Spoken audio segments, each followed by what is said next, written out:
guys, it is Shar, your favorite sis from Call Your Sister. I hope you're having a great day. This is our first video blog for August. Super excited because today will actually, I recorded this on Wednesday. So on Wednesday, it is Book Lovers Day. And we wanted to do something special for that. So Via's going to read a book, and I'm going to read a book. And this was a book that I had mentioned in Whiskey and Talk. If you remember, it is Girl, Stop Apologizing by Rachel Hollis. A shame-free plan for embracing and achieving your goals. And you know how I feel about goals. You know how I feel about, let's become the master of our path. Let's be the captain of our ship. Let's be intentional. You've heard me say it a million times. And I thought this would be a really good book to highlight and empowering each other through reading. I'm not going to read the whole book because that would be a lot. It is 212 pages. But I am going to read a part of the book that really resonates with me. And it's actually one of my life mottos that I go by. And I went by this motto even before Call Your Sister. So it's always been a Shar motto. And that is, I would rather ask forgiveness than permission. And we talked a bit about this in our Whiskey and Talk Facebook Live a few weeks ago. So not the Whiskey and Talk that was just last Saturday, but the previous one. So the book is sectioned off in between different sections, such as excuses to let go of, behaviors to adopt. And this is the very first behavior in the behaviors to adopt section. And I'm going to get comfy. I'm on my couch. I'm with my sisters. Let's get to it.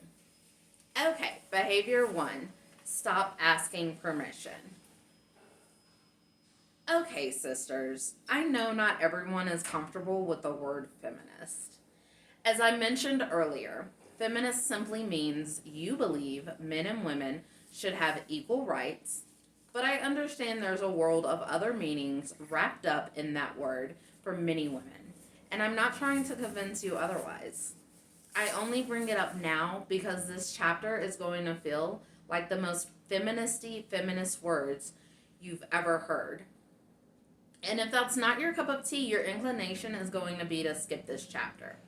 Don't skip this chapter. You absolutely don't have to burn your bra in the streets, but you are a grown woman and owe it to yourself to consider this idea. This chapter is not about men versus women and how we should navigate the disparity. This chapter is about the truth that most cultures have been set up since the beginning of time as patriarchal. This means that in most societies, men have more power, or all the power, and therefore more control.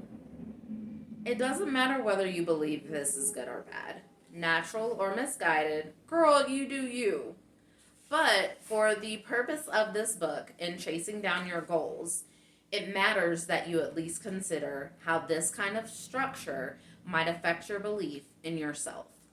After all, if you were raised to believe that men know best, that men are the authority, how much faith does that teach you to have in yourself and your opinions as a woman? Okay, and I'm going to skip ahead a little bit. I'm only going to read parts of this section. Just the juicy parts that I really feel resonate with me and that I really feel that will resonate with you. There's a saying that's been around forever. If you don't see it, how do you know you can be it? If your example of right was always male, do you think it would occur to you naturally that you as a woman have the authority to be whoever and whatever you want to be? Do you think you'd easily come to believe that you have the right and the power and the might to pursue your own dreams just for yourself? Or do you think it's possible that you might seek permission or even approval from people rather than yourself because that was your normal? I was raised with a voice of authority that was male. My daddy is a strong and very forceful personality, and he demanded total obedience. I learned to live in the hope of his approval and terrified of his displeasure. Then I met my husband, who was 19 years old, and though he is a very different kind of man, I can recognize in retrospect that I transferred my feelings about my father to my husband. I was utterly codependent. I lived every day to please him and make him happy, and if he was unhappy, even if it wasn't about me, it was crippling. I would drown in anxiety until I could do something or say something to change his mood. Have you felt that way? Because I can't resonate with the codependency, but I have felt that anxiety when someone I love is upset and I don't know how to fix it. I remember about 7 years ago, he'd had a bad day at work and he was really frustrated when he got home. I went immediately into fix mode. I was like, can I make you a drink? Are you hungry? Do you want to watch a movie? Do you want to have sex? And he looked at me very firmly, but very kindly, and said, Rachel, I'm in a bad mood, and I'll get over it. It's okay if I'm upset. You don't have to make it better. It's not your job to make sure I'm happy. Holy crap, guys, it was an epiphany. It really never occurred to me that I should just let him process his feelings, and it wasn't my job to fix them. I had been raised in a house where we did everything possible to keep Daddy happy, and I didn't know that there was ever any other way. Consequently, when I began to understand that the entire purpose of my life wasn't to please someone else, I began to consider things I hadn't before. Like, what if I could make decisions for myself? What if I stopped making every choice in my life about what would please others most? What if sometimes I just did what I wanted to do? What if I stopped asking permission? I didn't even realize I was doing it back then, but for the first probably 10 years of my marriage, I had asked Dave's permission to do everything. Not because he told me to, but because that's what I thought was normal, and I brought it into our marriage with me. Do you care if I go to the grocery store? Do you mind if I have dinner with Mandy on Thursday night? Hey, is it cool if I eat the last of the Girl Scout cookies? I did this years before we had children, so this wasn't even like a, hey, I want to do this activity and I'm going to need you to cover childcare sort of thing. This was me seriously needing his sanction to do anything in my life because I didn't want my desires to inconvenience him in any way. Friends, if you're reading this, I'm going to assume you're a grown-up woman. Grown-up women don't ask permission. I'm going to repeat that. Grown-up women don't ask permission. There is absolutely a way to be your own person while also being part of a great relationship with someone else. It is absolutely possible to manage your priorities, your responsibilities, and your personal desires in a way that stays true to you and the people that you love. It happens when you stop asking permission to be yourself. It happens when you stop caring more about what they think of your dream than what you think of your dream. It happens when you put more value into your self-care and put into whether they'll be inconvenienced by it. You are allowed to want to be your best self, to pursue your dream, even if they don't understand it. You're allowed to push for something more, even if they don't like it.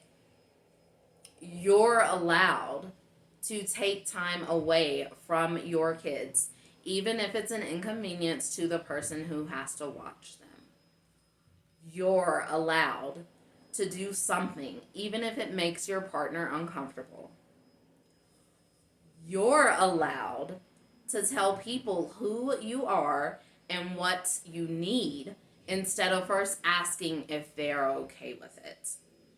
You're allowed simply to exist without permissions or opinions or qualifiers. I'm going to skip ahead some more and read this passage. Be the kind of woman you want to be. Be the kind of woman who is proud to be herself. Be the kind of woman who has so much love inside her that she won't be tempted to change herself in order to get love from others. Be the kind of woman who focuses more on being interested than on other people thinking she's interesting. Be the kind of woman who laughs loudly and often. Be the kind of woman who is generous no matter how much money is in your bank account. You have a wealth of resources to offer others. Be the kind of woman who spends a lifetime learning, because knowledge is power, and those who think they know it all are often the dumbest among us. Be the kind of woman both your 11-year-old self and your 90-year-old self would be proud of. Be the kind of woman who shows up for her life. Be the kind of woman who understands that she was made for more. Be the kind of woman who believes that she is capable of doing amazing things in this world. Be the kind of woman whose own dreams make her nervous and then go ahead and do them anyway. Be the kind of woman who never asks permission to be herself. This has got to be one of my top 5 favorite books of all time, and reading this passage really makes me want to reread the book. I am in the middle of another book that I'm reading on affirmations, but I believe I will have to pick this back up after, because it just resonates so much in me. And last time I read this book, I had started Call Your Sister. We have probably been blogging for maybe 6 months. And I read it and I just felt empowered, and I felt like I really needed the words, but I feel like this time the words will mean something different just because I have used a lot of these tips to empower myself and help me empower others. And I feel like it's one of those books, each time you read it, you get something different because you're at a different stage of your life.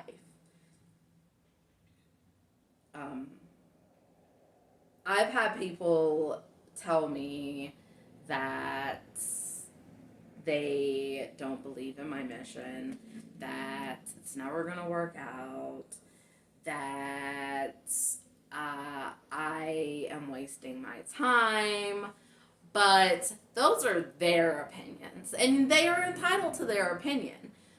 But that being an opinion doesn't make it fact, and your passions are your passions for a reason. You're given this passion because only you can be as passionate as you are and can make it a reality.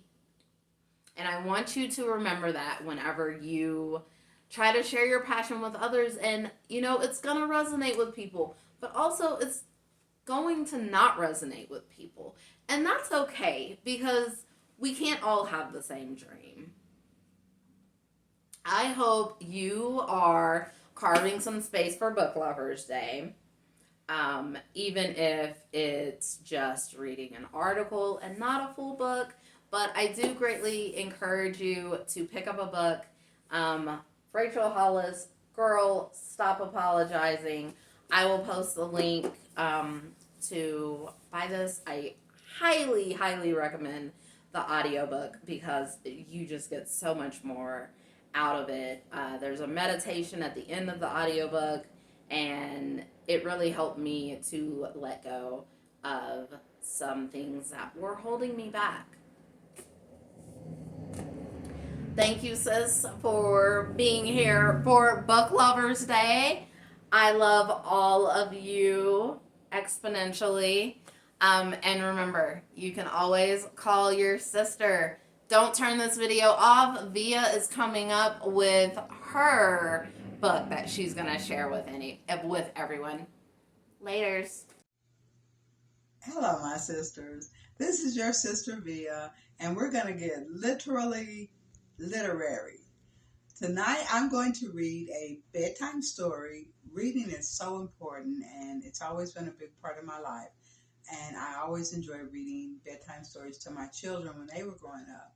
I don't have very many memories of having bedtime stories read to me, but it's something that I made a part of my children's bedtime routine. So I've got my bear. This is Barry. Barry's going to come and join us for our bedtime story. I'm snuggled down in my bed with my jammies and my juice, and find a comfortable spot, sisters, and get ready to relive what I hope is a great memory from your childhood. The story I've chosen tonight is called Windwalkers, and it is by Misha Archer. This book is also written in Spanish, so I think that's really neat because we don't have very many children's books that are written in both English and Spanish. Wonder Walkers.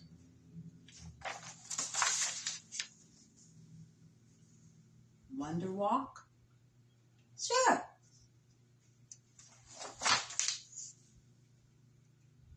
Is the sun the world's light bulb?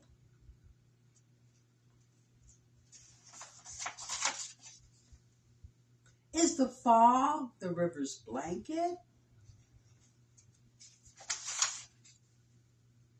Do mountains have bones?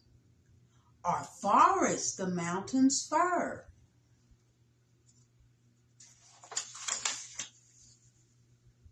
I wonder. Me too. Are trees the sky's legs?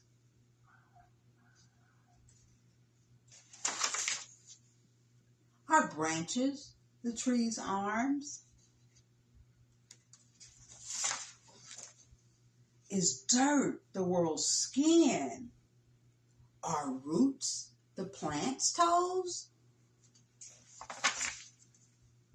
Do caves have mouths?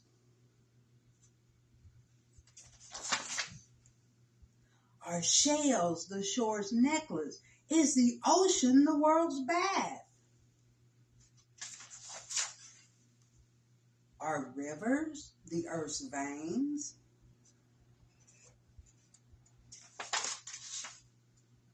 Is the wind the world breathing?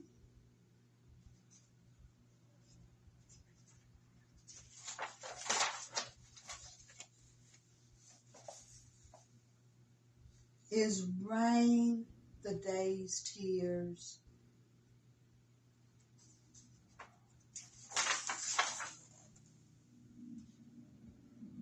Is the moon the world's nightlight?